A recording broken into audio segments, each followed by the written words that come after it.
Hello, welcome to Photo School. You want to know if image stabilization is effective or not? Watch this video and we'll show you.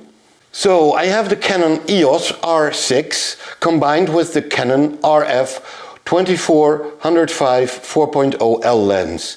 We'll shoot this stationary object, a beautiful little clock, you see it here, and we'll shoot it firstly with no image stabilization at all, then with only IBIS, in-body image stabilization, then with IS stabilization, so only using the image stabilization of the lens, and the first session we will use both image stabilization in body and in lens stabilization, and at the end we will know whether or not image stabilization in Canon does do a job or not. So watch until the end and you will know if image stabilization is effective or not.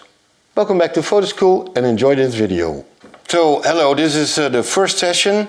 We're going to use this EOS R6 with the 24-105 lens without image stabilization in body and without image stabilization on the lens first. So the first session we'll use no stabilization at all. We shoot at 50 millimeters and we start at 1/50th of a second. There we go. Then 1/25th of a second. And then 1/50th of a second. And then 1/8th of a second. And then 1/4 of a second. And then half a second. So second session, in-body image stabilization is now on, in-lens stabilization still off. There we go, we start at 1/50th of a second.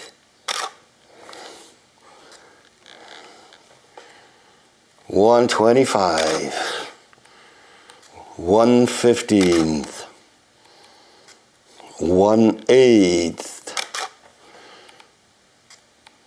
1/4 of a second, half a second, 1 second.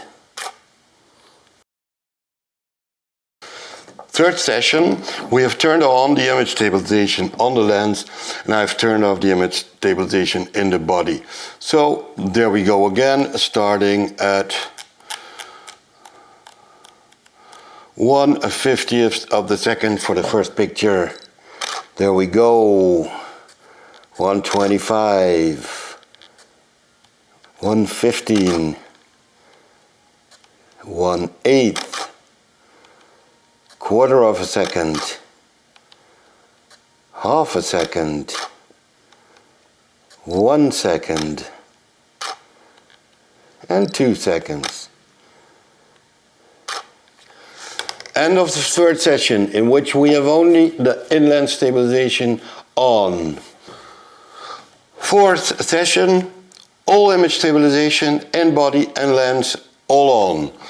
We start like the other ones, we start at 1/50th, 1/50, 1/25, 1/15th, 1/8th, 1/4 second, half a second, 1 second, and 2 seconds. So this completes the session.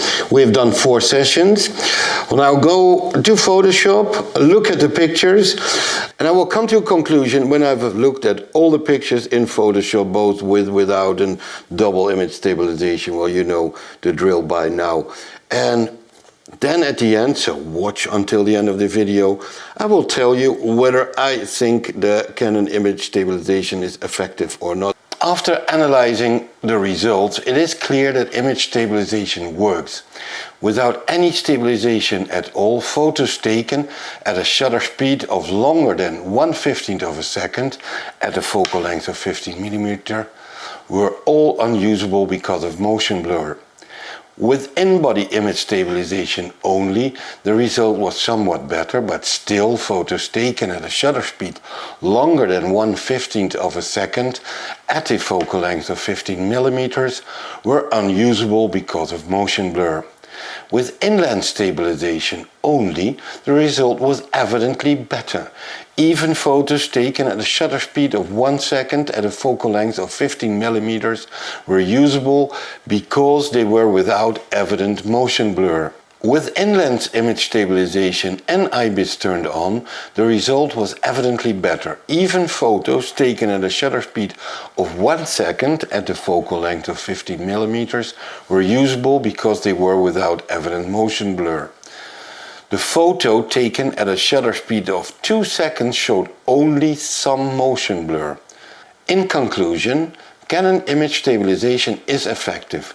With a short focal length you can take photos handheld with shutter speeds up to 1 second. However, these results are for short focal length and might be different for longer focal length. In the future I will create a video with a longer and stabilized EF lens on the R6 body and with unstabilized EF lenses. Please like and subscribe if you do not want to miss any of these forthcoming videos. And thank you for watching Photo School. Bye bye!